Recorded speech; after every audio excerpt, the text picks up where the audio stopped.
Hello, dear students. Let us see how the knowledge of mother tongue is important for an enslaved people. Now, we should first understand that more than a geographical or political entity, a nation is truly speaking a spiritual and ethnic and cultural entity.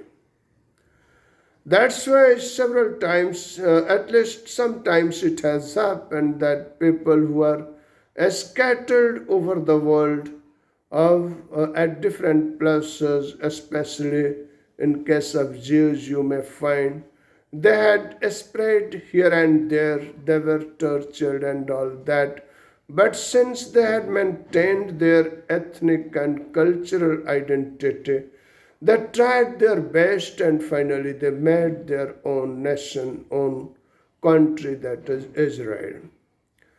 Now, what does this show? This shows that even after being divided at different and scattered at different places, as long as they kept their faith and their cultural and their linguistic ties, they managed to get together and be one again.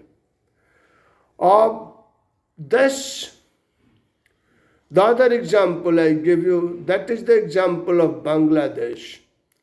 After having been divided, India and Pakistan, two countries were there. But the people of Bangladesh had another unity among themselves, and this was a linguistic and cultural unity. As a result, they strived for their own independence and finally made their country, that's Bangladesh.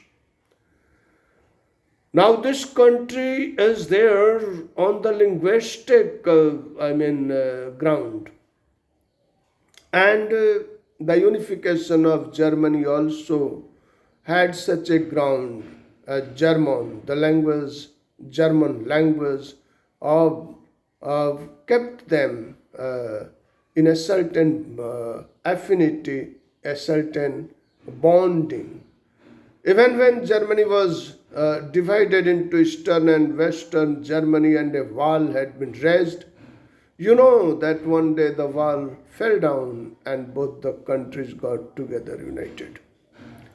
So, what do we find? That if we keep our language alive, our tendency for unity remains there. And that's why M. Hamel tells the people of Alsace who had come under the control of the Prussians, who were basically Germans.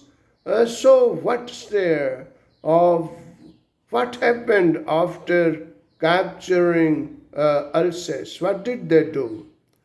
Or what did they do having captured Alsace? They knew that the first thing that was to be done is to destroy their cultural identity.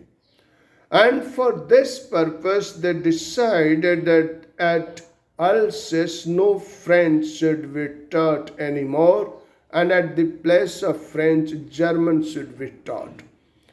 So that coming generations should know German and know the importance of Germany and become a part of Germany, culturally also, ethically also, linguistically also.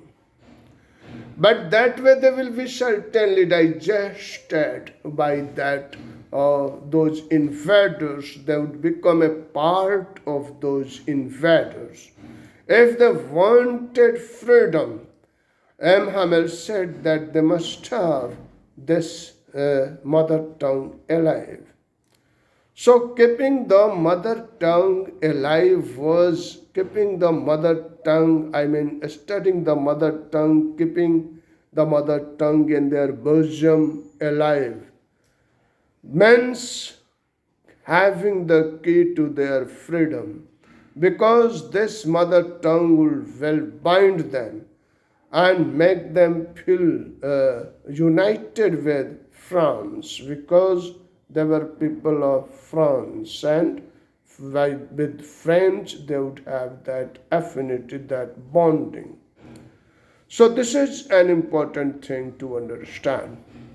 It is not only for the people of Alsace. M. Hamel says that all the people, any people who have been enslaved, if they keep their language alive, if they maintain, keep studying their language, keep practicing their language, then they will certainly one day get freedom. Another aspect to the thing is that even if they are under the bonding, they are only politically in prison. Culturally, they can uh, be one with what they have been. So, their subjugation will be only a political subjugation, it won't be a cultural one. These are the things that M. Hamel wants to suggest to his students. And so he says that if a people are enslaved, of they must keep, they must hold to their mother tongue so as to have a desire for freedom, so as to get united for freedom, uh, understand, and so as um, to have a connection with their culture that should not be lost. Thank you.